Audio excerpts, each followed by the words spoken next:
Teman-teman, sekarang kita di edisi yang ke-39. Saat teduh kita ini berbicara tentang suka dan duka dalam kehidupan.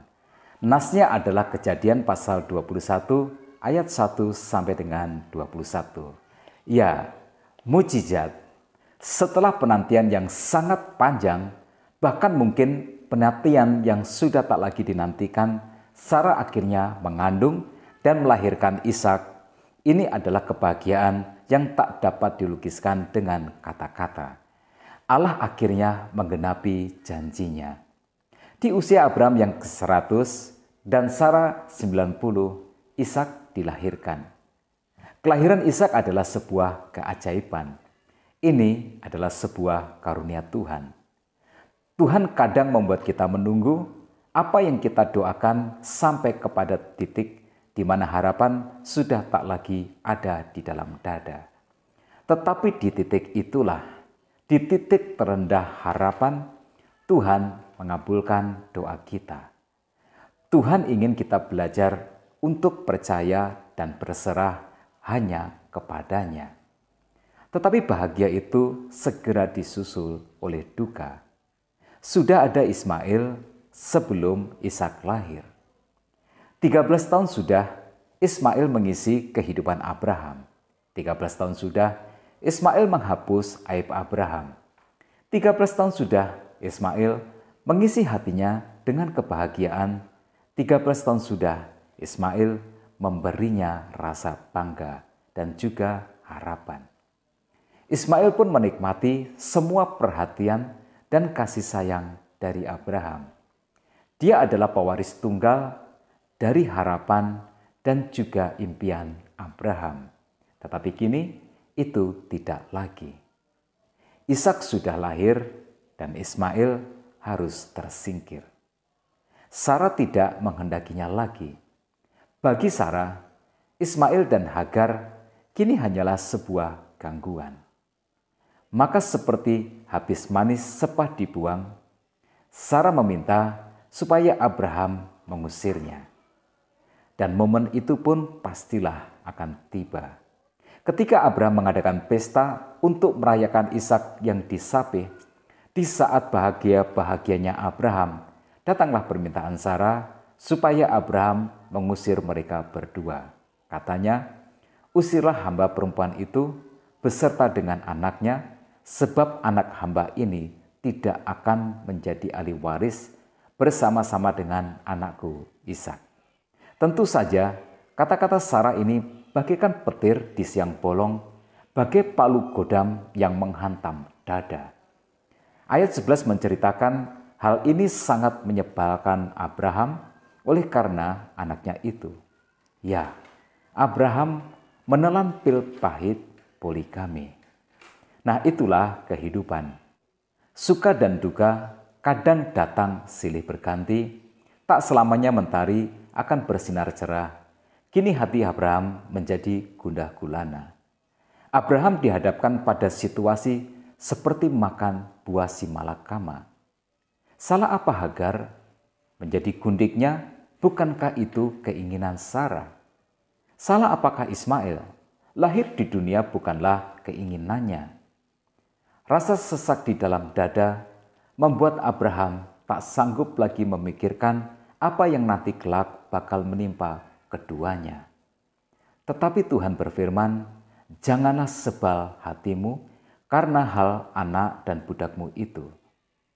Dalam segala yang dikatakan Sarah kepadamu, haruslah engkau mendengarkannya. Sebab yang akan disebut keturunanmu, dialah yang berasal dari Ishak. Tetapi keturunan dari hambamu itu juga akan kubuat menjadi suatu bangsa karena ia pun anakmu.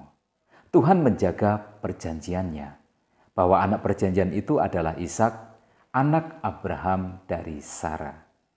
Nah, apa yang bisa kita pelajari dari situasi ini? Berpegang pada janji Tuhan pastilah mendatangkan bahagia. Tetapi bertindak di luar kehendak Tuhan, kesedihanlah yang menjadi akibatnya. Saat Tuhan menggenapi janjinya, Sarah tertawa bahagia. Katanya, Allah telah membuat aku tertawa, setiap orang yang mendengarnya akan tertawa karena aku. Ya, kebahagiaan adalah bagi mereka yang setia kepada janji Tuhan. Tetapi bertindak di luar kehendak Tuhan hanya menghadirkan kesedihan dan juga kemalangan.